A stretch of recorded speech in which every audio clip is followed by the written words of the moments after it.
Good evening, good morning, good afternoon, and wherever you are. We hope you're staying safe during this time, and we're really happy to have Erin Leslie with us this evening. Erin is a leadership coach who has specific experience in the IT workplace and is certified in EQ-I 2.0 assessments. So please welcome Erin. Hi, thank you for having me. Really excited for this presentation. As am I. Well, I'll let you introduce yourself and get started. Thank you.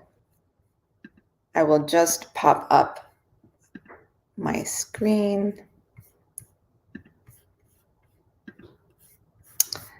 And I'll get started by perhaps sharing a little bit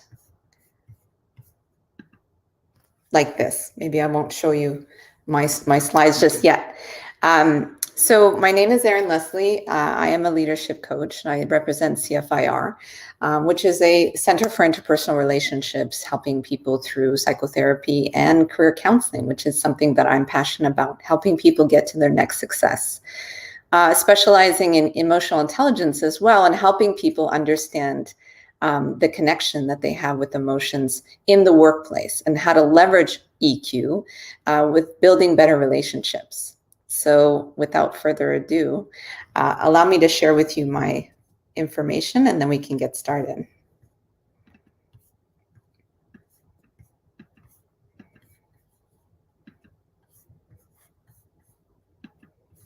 I'm sure somebody can tell me that you see my screen.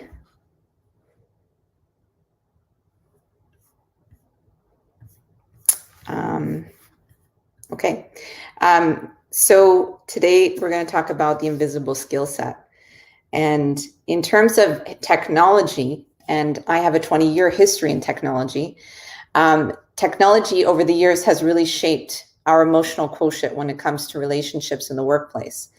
And if we look at how technology has evolved in the third industrial revolution, which is roughly around the 1950s, major corporations were really starting to build out technologies and telecoms and better capabilities after the war. And we started to see the transition from the Depression and the First and Second World War into corporations expanding. And that military style, if you think about it, really transitioned to the office. There's some major corporations still today that operate under sort of a military operation. Bell Canada, Canada Post Organization, just to name a few. And so when you think about technology and how it grew up through the ages, the 50s, the 60s, the 70s, it was really relegated to what you might still hear today in some cases as the basement or the bunker or the place that nobody goes in the building because that's where technology is. There's effects of styles that we saw throughout the ages and sometimes still today, where that C-suite executive is really pushing ideas top down. And the technologists don't have a seat at the table or feel like they have a seat at the table. That top-down approach to problem solving leaves the experts behind, and it can add to the stresses of working in STEM and working in technology and trying to feel connected to the bigger picture. Often we would hear over the years, stay in your lane. I know I did over the last 25 years. I'm not sure if you did. And that was really a call to know your rank, know where your responsibilities lie, and don't go outside your boundaries, which is opposite to what technology is starting to do today and increase collaboration and open source and being able to share information so that we can have better sets of information and data. Now we're moving to a remote offsite. And how do we manage this transition, knowing that we're still trying to emerge with better emotional intelligence and technology? If you look at some of the companies that are still having CEOs in place over a long period of time, PW study on the top 2,500 companies said the average CEO is in place around 6 years, but 19% of those companies studied, there were CEOs that were in place 10 years plus. The CEO stating in that amount of space means that those things are not going to change for a while. And so the transformation of business and the transformation of technology in this space keeps replaying the same messages over and over again. Just to give you an idea, and I'm not against military, this is really setting one angle of stage on how technology came to form. But there are ex-military CEOs still existent in major corporations today. Here are some, to name a few: FedEx, Johnson & Johnson, Procter & Gamble. And these organizations have heavy processes, have heavy regulatory procedures, and have some of that culture that is still pushing technology into a space where they can connect. So if we look at the current demands of technology, and again, how are we shaping emotional intelligence through the ages? Well, in early 2020, tech was enabled to help pivot global remote work. And technology is often seen as a lever for quick change and complex change. And in this case, technology answered the call. As many of you are probably aware, in areas of application security, application development is more rapidly advancing. Teams are asked to become more nimble. The increase to placing capabilities in the hands of the user and user experience are a lot of the drivers for work today, and using platforms that are going to enable self-serve features. I know that in IT, we're trying to be more outward thinking, more collaborative. And we fail when we say we're being agile and creating DevOps, when some people don't actually know what that means. On editorial side note, I'm tired of people using DevOps and agile in the wrong definition. But we are increasing our capacity in this remote world, but we still have the same risks. Even though we are increasing secure connections so that people can now access their applications in the remote desk, we still know that those security breaches and the security risks are still not compliant from the year before. We still have increased risk, and we have aging networks that were not perfected to create this capacity. And we have performance issues that are still needing to be resolved. Technologists know this. This is part of the stress that you take home or walk out of your home office with every day. So we understand that when we go to bed at night, there's a lot of things in our heads that we're thinking about, we're concerned about. We really want to make things better. And in this day and age, we're speeding up with the same amount of risk. So now that I've sort of painted a picture for you on that history and modern era of technology and how that's sort of capsulating the stressors, some of the stressors, and how we're supposed to be more emotionally intelligent or more in tuned, but just feel more overworked and burdened, I'm now going to take it down to a 10 from 100 and ask you to join me in this self-reflection meditative moment. We are champions of our own narrative. You determine the speed, method, and pathways your life choices form. Some dance, some run, some crawl, some walk, and some skip through the journey of life. Our emotions act to build, protect, and support the vessel. This is the embodiment that I want you to journey me with during this keynote. A lot of people ask me, what is emotional intelligence? Even though you use emotional data every day. It's a set of emotional skill sets that guide the way we perceive and receive information from others, how we maintain our social relationships, assess the change around us, and cope with challenges. We use this information in a way to make effective and meaningful decisions. I like to call it's the internal suit that nobody can see or anticipate. Well, looking at yourself as an expert, you yourself have key skill sets. You bring those skill sets to the office every day. It's up to you to know that you're not invited, you're entitled, you're there for a reason. How do you shape yourself in this world, this remote world? How do you get noticed? For me, remote doesn't mean invisible. It means being more intentional. What has the pandemic taught us about our ability to communicate? Well, in a remote world, the dialogue doesn't really change. With our colleagues, with our executives, with our leaders, with our partners, it just gets more intentional. The difference between the world we work in now and the world we used to work in is that we have to shift the focus. Not only were we brought into a space where we're now more in tune to our daily routines because we're in each other's homes as well as working, we also have been afforded the time to turn this world off, not commute, and take that time for ourselves to work on our personal brand and growth mindset. How are you going to invest in that time? How are you achieving today in your remote work life? Shifting the focus really means about choosing that one thing that you're good at, that you want to expand on, and let that be your focal point. Be authentic in your presence at work and shine with that essential skill set. Realize and do a wall document, Post-it notes, whatever, and look at all the time that you spend wasting. Shed one of those energy draining items per month. Bring your true sense of yourself to work, and in that, your joy. If something doesn't bring you happiness, can you let it go? It's important to build a network and connect with people who are going to be your advisors.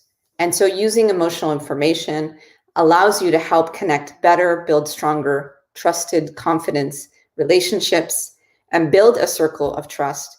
And being transparent allows people to really embrace what you're trying to say and allows you to be more proactive when change happens. The other side of this whole situation that we have been going through in the last year and few months is that it feels like, to me, 2020 was the year of the complaint. There was ample things to complain about. And to some extent, 2021 is a continuation of that. It's important to manage negative information. This hasn't changed just because of pandemic and remote work. Managing negative information allows you to protect your happiness and what you're good at.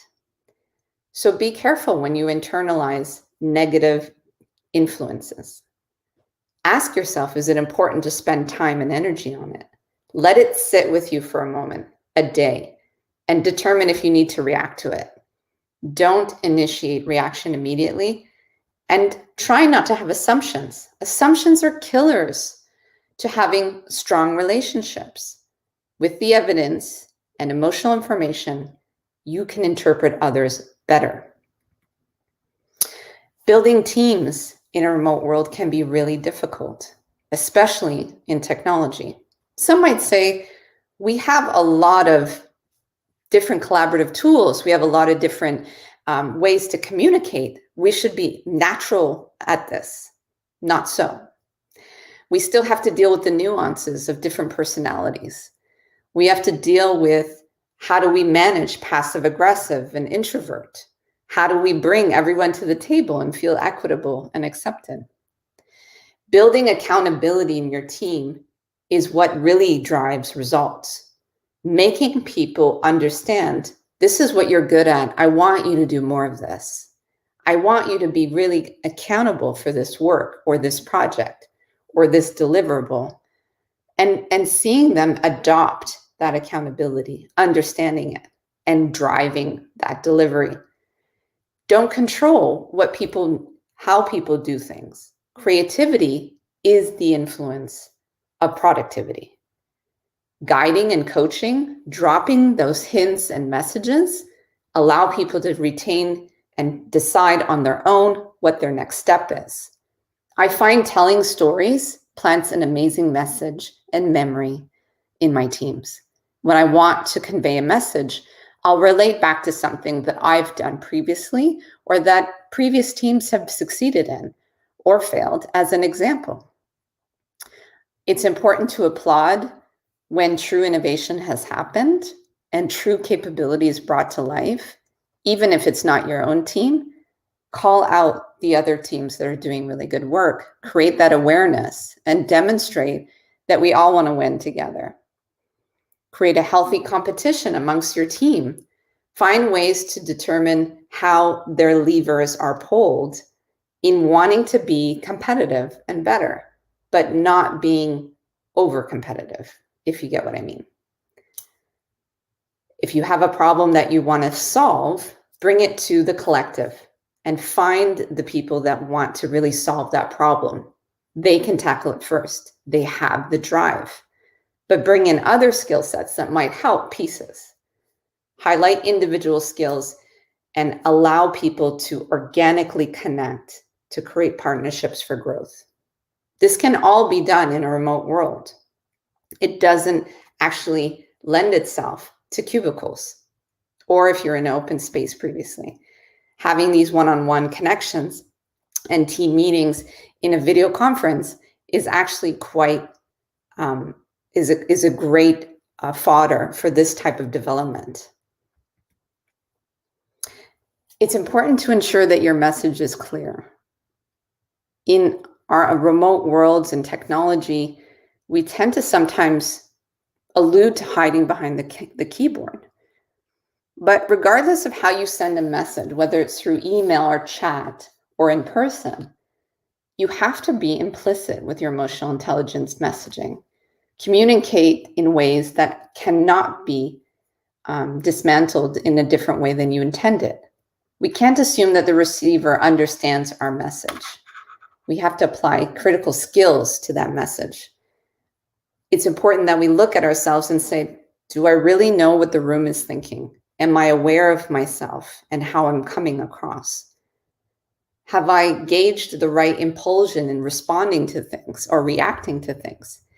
And do I have a really good pulse on what's going on here, or do I need to dig in deeper? We also need to package our messages with different characteristics. Adding feeling to the message cannot be disputed by the recipient. I'm really happy that you want to move this forward. I validate your work in a way that I can say, the way that you demonstrated that presentation the other day really sent home a great message. You're a wonderful communicator. Providing some validation to the person's capabilities. Be implicit in your presence online. Show assertiveness, but also use emotional language and body language to package the message that you're sending. Oftentimes, we might not really pay attention and will not notice when people decide to go on screen or off screen. But if you do take note, and you note the people that don't go on screen, it's okay. They don't want to be there. But when you do want to make sure that you understand what they're receiving in your message, ask them to come on screen so that you can visually understand their cues. And most importantly, in this world that we're faced in, gratitude is everything. I know that when I wake up in the morning, the first thing I think about is my intention. I decide that either I'm going to go to the gym or enjoy my cup of coffee, but regardless of those two things, I'm going to focus and meditate on my intention. And my intention every day is to help one person. So how are you bringing your intention when you start your day? A lot of technologists and technology influencers, and anyone in any domain actually, struggle with negotiation, trying to assert a positive for yourself, to get what you deserve. The fact is, everything is a negotiation. Some might see it as, well, I'm being selfish, or I shouldn't be asking for that, or I'm not sure that I'm going to get what I'm actually looking for. Well, you won't know until you ask. As humans, we've been negotiating since we got out of the womb, I should say. And for somewhere along the line, society has told some of us to stop, but we shouldn't. You're the champion of your own fulfilled career. No one knows what your point of view is until you share it. So negotiation isn't just about getting a better salary or getting more vacation time or membership at the gym. It's also about negotiating for your point of view, your skill set, your contribution in the project or the table. You always want to make sure that you're looking out for allies who are going to support you in moving your intentions forward and focusing on like-minded individuals who are going to expand your horizon and what you're trying to do. Negotiation and asking and attempting builds confidence.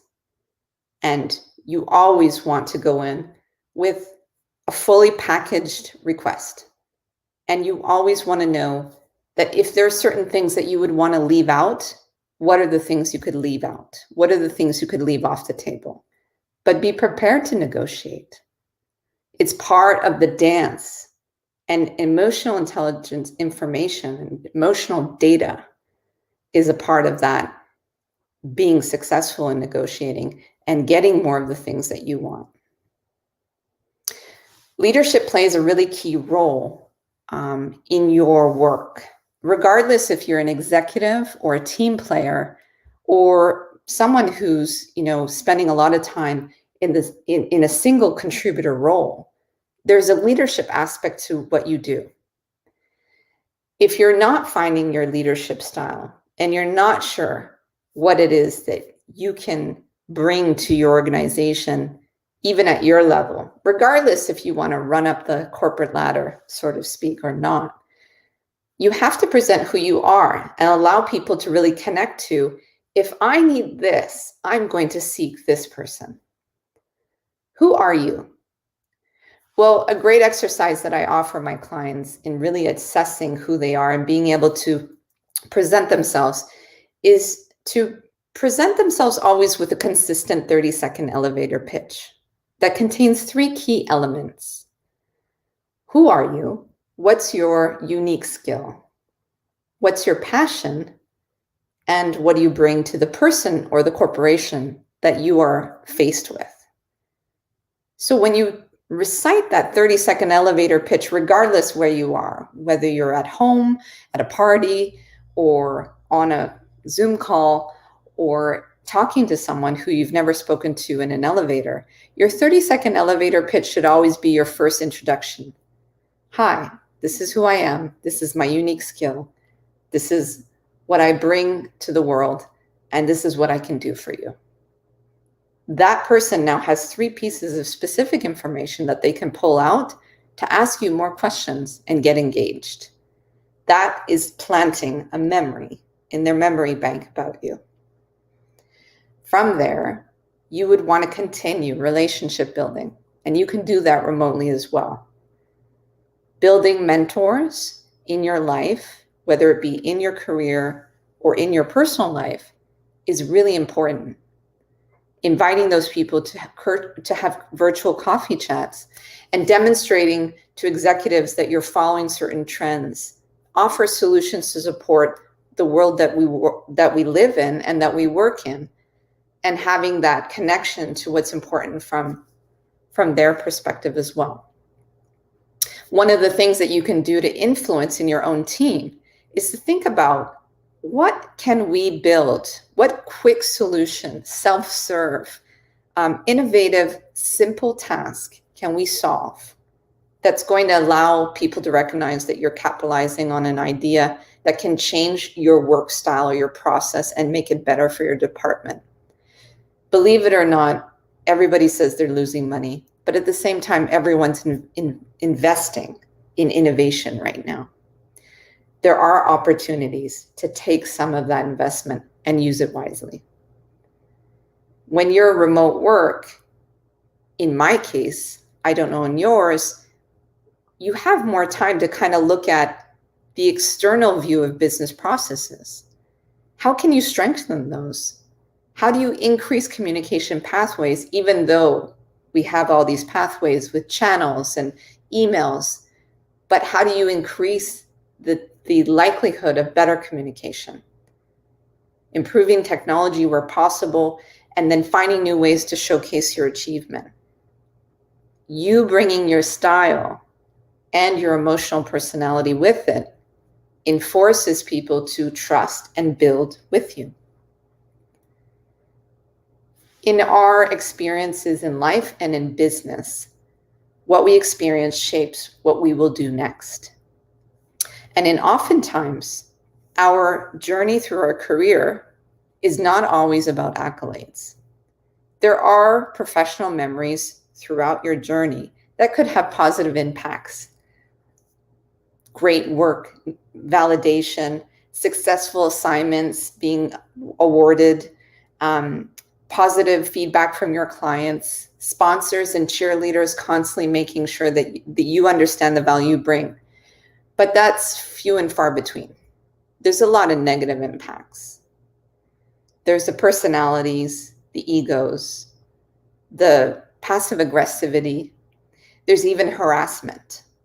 In your career, you could have faced professional sabotage.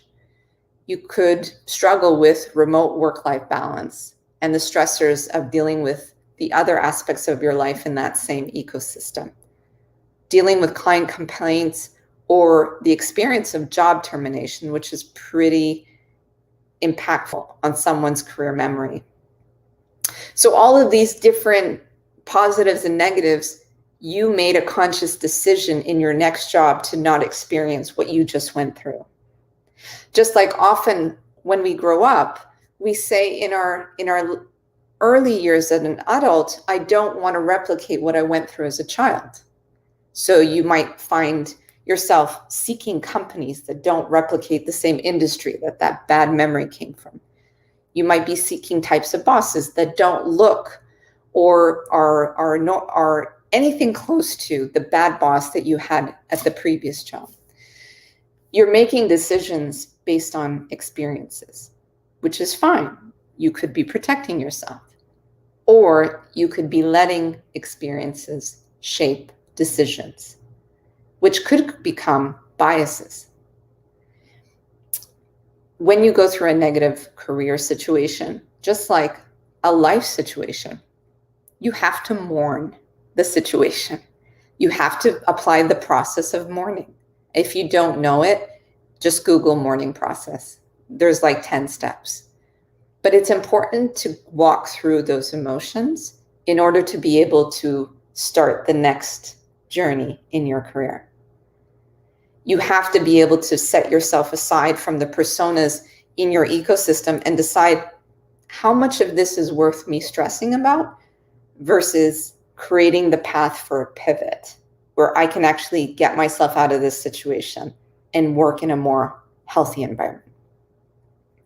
Always trust your instincts and hold all of your conversations based on things that you know that are evidence and fact.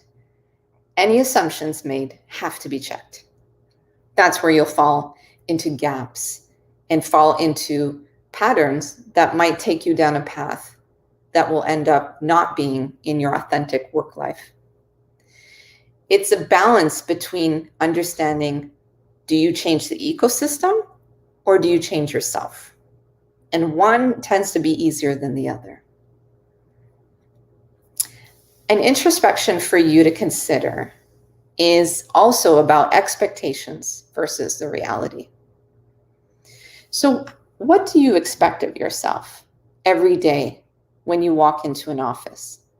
I know the moment I step into my office,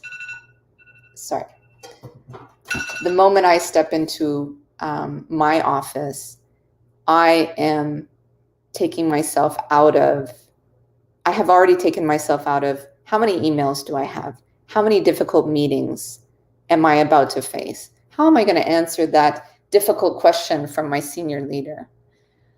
I'm focused on how many people I can help.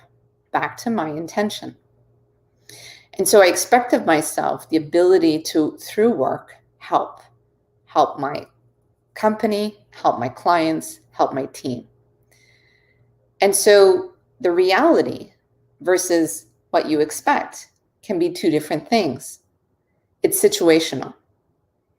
You can positively impact your future and the situation around you by being your authentic self, by articulating to yourself, what is it that I really want? Creating a visualization board or just sitting and visualizing. Oftentimes before a meeting or a difficult situation that I'm about to engage in, I walk myself through the process mentally first. I visualize all the scenarios that I might anticipate would be difficult to handle. And once I'm faced with them, I realize they're not, or I have the data points that I want to use in order to face them better. The biggest deterrent to personal growth is really confidence and the fear of failure and not communicating what it is that you want. With my clients, and I talk about career counseling, I talk about career growth, I talk about, total transformation of pivoting from one area to another. In those scenarios, people will ask me, how do I know what's next? Well, what have you tried? What have you documented about yourself? What have you looked back on and said, am I making decisions based on the things that I've lived? Or am I making decisions based on the things that I assume? These are all aspects of emotional intelligence. How we see other people's emotional data and how we relay our data to them in the various forms. And when we look in the mirror, do we see our own emotional data? Because in order for us to be able to communicate effectively, we have to transmit that message to ourselves and believe it ourselves. I'd like to take some time to have the audience ask any questions and be able to expand this conversation around emotional intelligence in tech. So I hand it back to my hosts. So there's a couple of questions in the chat. So the first one I want to show is from Robert Eshlin. And he asked, you brought up in a previous slide the word impulsion. And he wanted to know, what is impulsion? Impulsion is basically looking at, I'm trying to pull it back to where he would have seen that. That's it. Impulsion control, right. Impulsion is really, you're in a moment. You're faced with a situation where you've answered that question a million times, or you've come across yet another project that is not going to deliver based on practice, and you've constantly am trying to put yourself in a position of this is how it should be, or respond to people in a way that makes sense. But you are getting to a point where you just want to tell people something else. You want to express your emotions in a way, or make decisions in a way that are more knee-jerk reactions. So that impulsion control is really assessing, do I make irrational decisions, or do I take a lay of the land first? Do I determine if the information coming to me is really directed at me, or is it a general statement or the feeling of the other person in a situation that might seem to them as being not achievable? Am I internalizing emotional data correctly, or am I absorbing it and reacting too quickly to it? So that impulsion control is really being able to assess a scene and being able to determine what your next action is, or even if you should take an action. Thank you. Another question from Rosie. Especially during the pandemic, stress levels of many IT professionals are really high. What approach do you recommend for those who are tentative to advocate for their mental health needs at work? It's a really good question. I know that a lot of organizations speak more and more about mental health and the importance of checking in on your mental health and taking a walk break or a lunch break, even in remote work. And I think people hear it, but they don't really see it still happening. I still get meetings at 12:30. So it's hard to take a lunch break when you're getting meetings during lunch. So I've seen people decide when meetings are happening, they just don't show up. They said, sorry, I've got plans from 12 to 1. I can't break them. I have another meeting. I need this time for me. And what has happened is the reaction to that is, okay, we're moving this meeting. So it actually doesn't have to happen. You can influence and demonstrate through your actions. I need this time. It's really important to ask your company for different ways of opening up benefits. So there are the traditional benefits for massage therapy and very important psychotherapies and body therapies. Talk to your companies about other types of therapies. In my opinion, everyone deserves a coach, not just an executive. You will feel better if you can prioritize your life differently with the help of someone who can give you some tips. I think it's important also to take the vacations. I'm hearing people say, why would I take vacation? We're in a remote world. Where am I going to go? Create the vacation in your home, in your backyard. Create a space where you can meditate, where you can connect with yourself or your loved ones, and take that time to disconnect, because it's really, really important.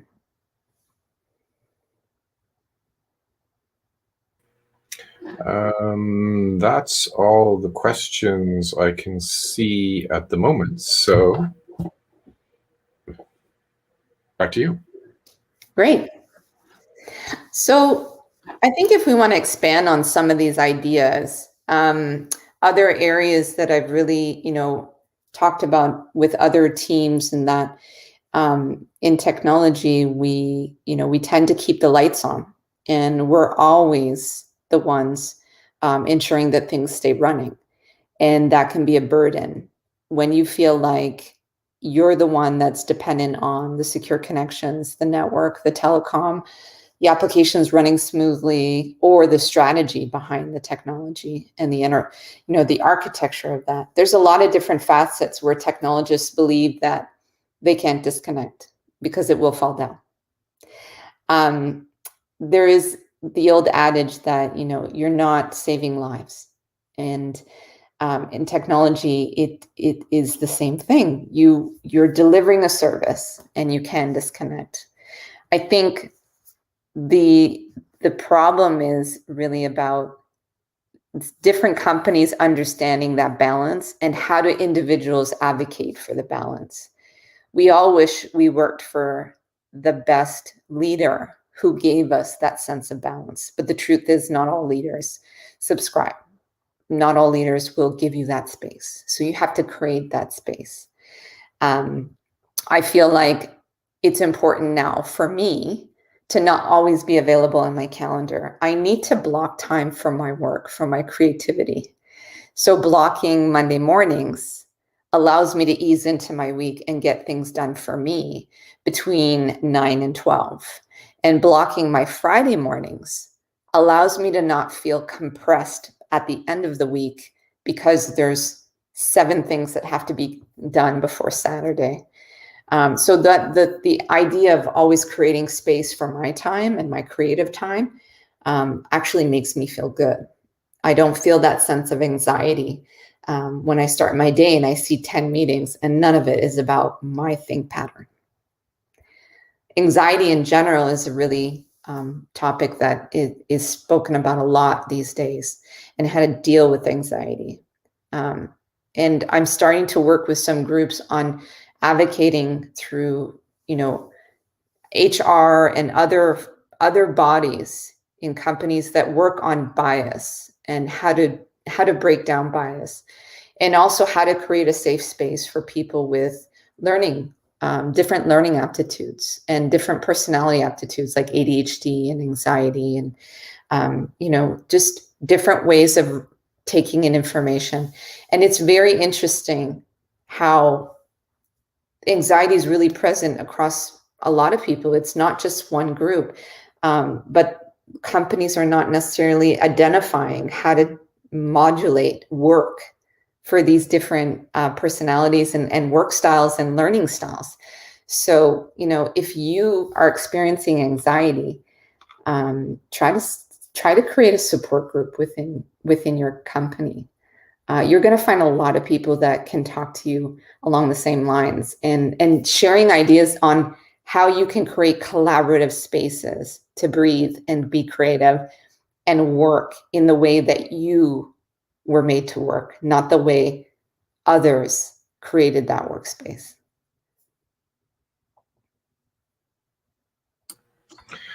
I just in case before I missed it, there was a question from, well, it's kind of a statement. Wahid mentions it's hard sometimes to negotiate with folks higher in the hierarchy. I don't know if you can add anything to that, but I definitely understand where he's coming from. Mm-hmm. I think it's interesting to also unpack what that means to that individual. So I don't know if they want to add more while we speak, but there's different aspects of hard to talk to executives. There's the aspect of fear that your idea will get shot down. That's one aspect of talking to higher ups that I often hear of. There's also some individuals culturally don't address higher ups because culturally that's not something that they are taught to do. So they speak to the next person in front of them or ask someone else to advocate for them. And there's nothing wrong with that. But in what I spend a good amount of time helping, especially newcomers, find jobs in Canada, which is something I'm very passionate about. And understanding North American business, the confidence to speak to anyone it's a level playing field in North American business. And that might be my experience talking. But with confidence and your knowledge, you can actually send a message in a multitude of ways. But the best way to contact when you're not sure is to ask for a coffee chat. Can I have 15 minutes of your time?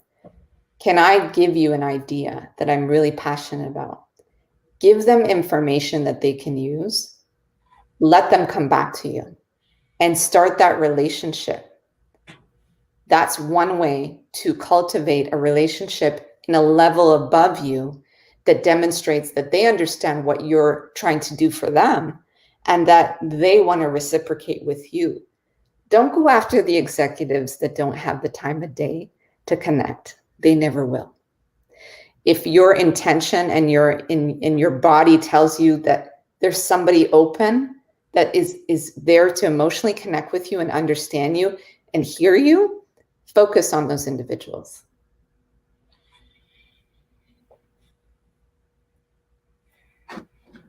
Excellent. I'm just checking the chat now to see if there are anything else.